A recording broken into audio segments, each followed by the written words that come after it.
Baik Ananda, sekarang kita akan membahas teori asam basa. Teori asam basa dikemukakan oleh 3 orang. Yang pertama adalah Arrhenius, kemudian Bronsted-Lowry, dan yang ketiga adalah Lewis. Kita akan bahas satu-satu. Ini simpel saja sebetulnya tugas Ananda yang kemarin. Arrhenius itu jika kita reaksikan dengan air, kalau dia asam, dia akan menghasilkan senyawa hidronium atau kita biasanya dilambangkan dengan H+, ion hidronium. Contohnya HCl itu jika kita ionkan dia akan menjadi H+ ditambah F-. Maka menghasilkan H+ itu berarti dia menghasilkan ion hidronium. Maka dia digolongkan ke dalam asam, itu menurut Arrhenius. Contoh yang lain adalah H2SO4, maka dia akan menjadi 2H+, dilarutkan dalam air, dia akan menjadi ion 2H+, ditambah SO4 2-.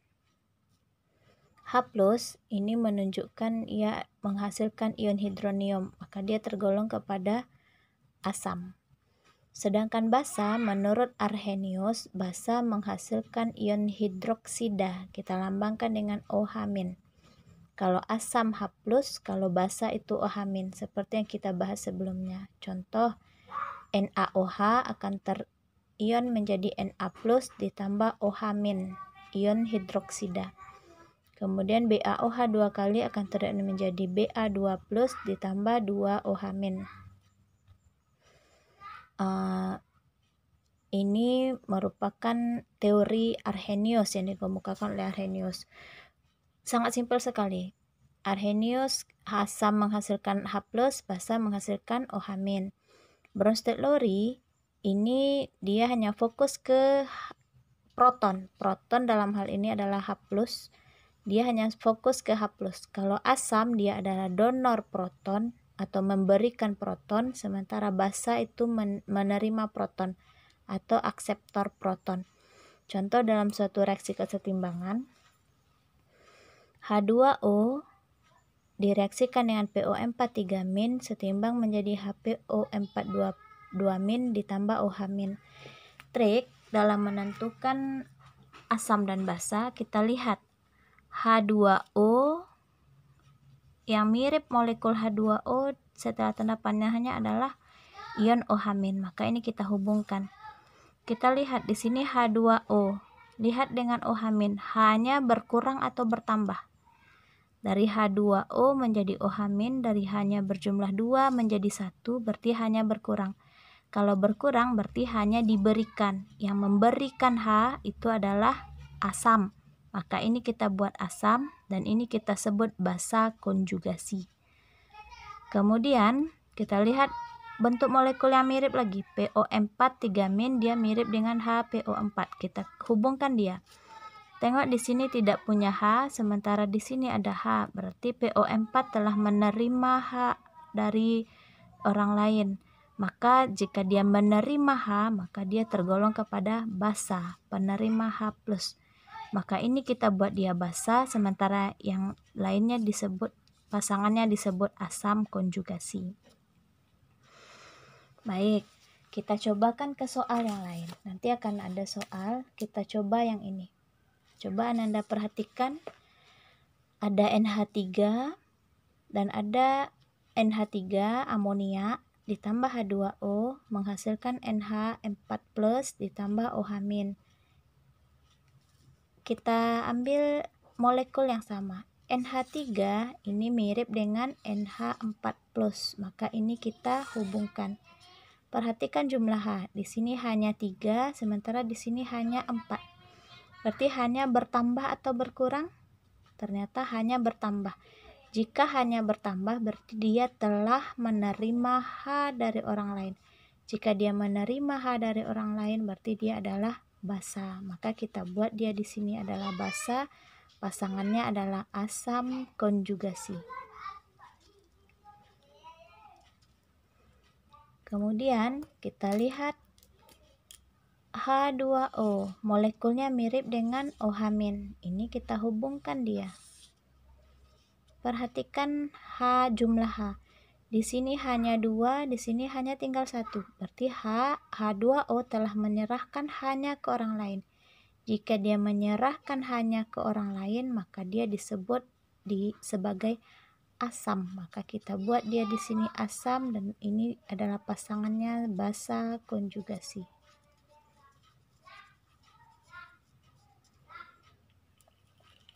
Ini reaksi bolak-balik. Artinya ketika ini reaksinya kita balik, kita melihat dari arah kanan, maka kita akan melihat di sini OH dia menjadi menjadi H2O, maaf. Dari hanya 1 dia berubah menjadi 2, berarti dia telah menerima H dari orang lain. Menerima H dari orang lain, maka dia adalah basa. Maka kita sebut dia basa konjugasi. Sementara ini kalau kita lihat dari kanan, hanya di sini 4, sementara 3, berarti hanya berkurang, berarti dia telah memberikan hanya 1 ke orang lain, maka dia bersifat asam. Kalau kita lihat dari sini, maka dia asam konjugasi. Jadi kalau dari sini kita lihat, maka dia ini basa, ini asam konjugasi, ini asam, ini basa konjugasi. Itu untuk Bronsted-Lowry. Berikutnya untuk Lewis. Untuk Lewis, kalau dia asam, dia adalah akseptor pasangan elektron. Asam menurut Lewis adalah akseptor pasangan elektron. Sementara basa menurut Lewis adalah donor pasangan elektron. Kita lihat di reaksi. Ini reaksinya adalah reaksi H+ ditambah NH3 akan menghasilkan NH4+. Ketika kita uraikan, dia akan menjadi seperti ini. H+ tidak punya pasangan elektron bebas karena elektronnya hanya ada 1. Dia tidak punya pasangan elektron bebas. Dia hanya punya H+. Sementara NH3, N itu kalau kita lihat di tabel periodik, elektron valensinya ada 5. 1 sudah mengikat H, 1 mengikat H, 3 buah mengikat H. Dari 5, 3 mengikat H, berarti tinggal 2 pasangan elektron bebas. Jika dia punya pasangan elektron bebas, maka ini akan diserahkannya ke H. Dan H akan mengambil pasangan tersebut. Yang menyerahkan pasangan elektron, yang menyerahkan atau disebut donor, ini kita sebut dengan basa. Yang menyerahkan pasangan elektron bebas disebut basa. Yang menerima pasangan elektron bebas disebut dengan asam. Hasil bentuknya seperti ini nanti ketika dia berikatan.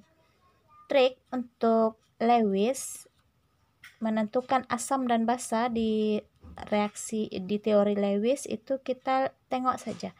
Jika dia asam Lewis, maka dia tidak punya PEB, tidak mempunyai pasangan elektron bebas seperti ini. Sementara basa Lewis dia mempunyai pasangan elektron bebas. Karena basa Lewis memberikan pasangan elektron bebas, sementara asam Lewis menerima pasangan elektron bebas. Demikian tentang teori asam basa. Terima kasih.